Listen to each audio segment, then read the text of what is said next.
Burkina Faso ngo chrétien dina maaw ka olu kɛ katoliku ye walima protestant ni kuluba ni kɔni olu bɛɛ ye u ka matigi Yesu Krista ka wololi ɲanamaya seli kɔnɔ kabiri kunu sufɛ karilon décembre kalo tile 24 tɛmɛnen nɛnɛ ma se ka nin chrétien kulu nunu bali olu ka se u ka l'églisew la walima templew la yaasa ka taa seli ka Ala daari min bɛna se ka to an ka siniɲasigi kɔni u ka nɔgɔya an bɛɛ ma.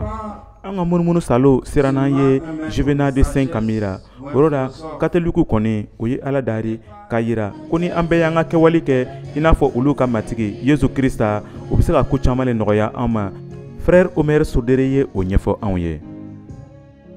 Quel que soit notre rang, notre niveau, an ka diɲɛ latigɛ mana nɔgɔya cogo o cogo, sɔrɔ mana k'an fɛ cogo o cogo, an kɔrɔ mana ta cogo o cogo, an ka Ala ladigi n'a ka yɛrɛmajigi ye. Ala min y'a yɛrɛ to an bolo, Ala min yɛrɛ bɛ wuli ka na anw baara.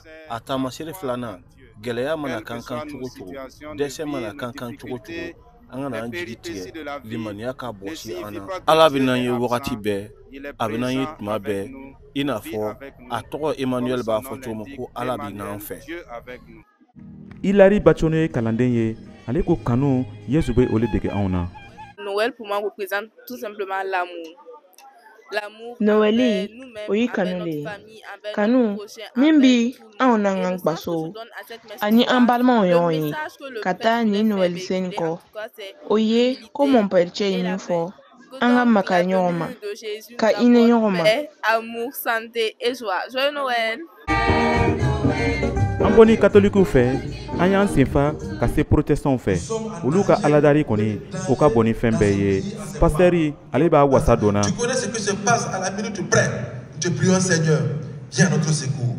Mɔgɔw ma yi dɔn o na fɛn bɛɛ kɛ o bɛ miiri cogo ka ɲi parce que an b'i deli i yɛrɛ kelen bɛ ka kuma walasa ka se ka n'i y'a kuma bɔ an ɲɛ ba ye ni e ma tigi tɛ sa o la an b'o deli kalifa ye ma n'a kɛ an dɛmɛba ye Yesu an kisiba tɔgɔ se an ba n'a an ye kalanden kunba fa Pasteur Zerbo kunbɛn nin yɔrɔ nin na ale ye ɲɛfɔli k'an ye ka taa Yesu Kristi yɛrɛ kan. Ni an tugura Yesu kɔ i n'a fɔ ale kelen dɔrɔn de kɛra mɔgɔ ye min sara min nana nin diɲɛ na a sara a kunu na o cogo da n'an tugura kɔ sɛbɛ la n'an y'an kɔnɔ guwa ye ka tugu a ye ko ko fɔ n'an tugura kɔ ayi an tɛ se ka nimisa an mana fɛn caman sɔrɔ komi wagati tɛ n'o tɛ ni ko mana seereya bɔ Yesu ye fɛn min bɛɛ kɛ ne ye ayiwa aw tun mana kabakoya. Nka nin bɛɛ kɔfɛ chrétien dina yɔrɔ ka aminako ye min ye ko lankana o ka se ka sabati faso kɔnɔ. Nin tun ye Kadaye Tarawele kumakan ye ka bɔ Wagadugu, Burkina Faso.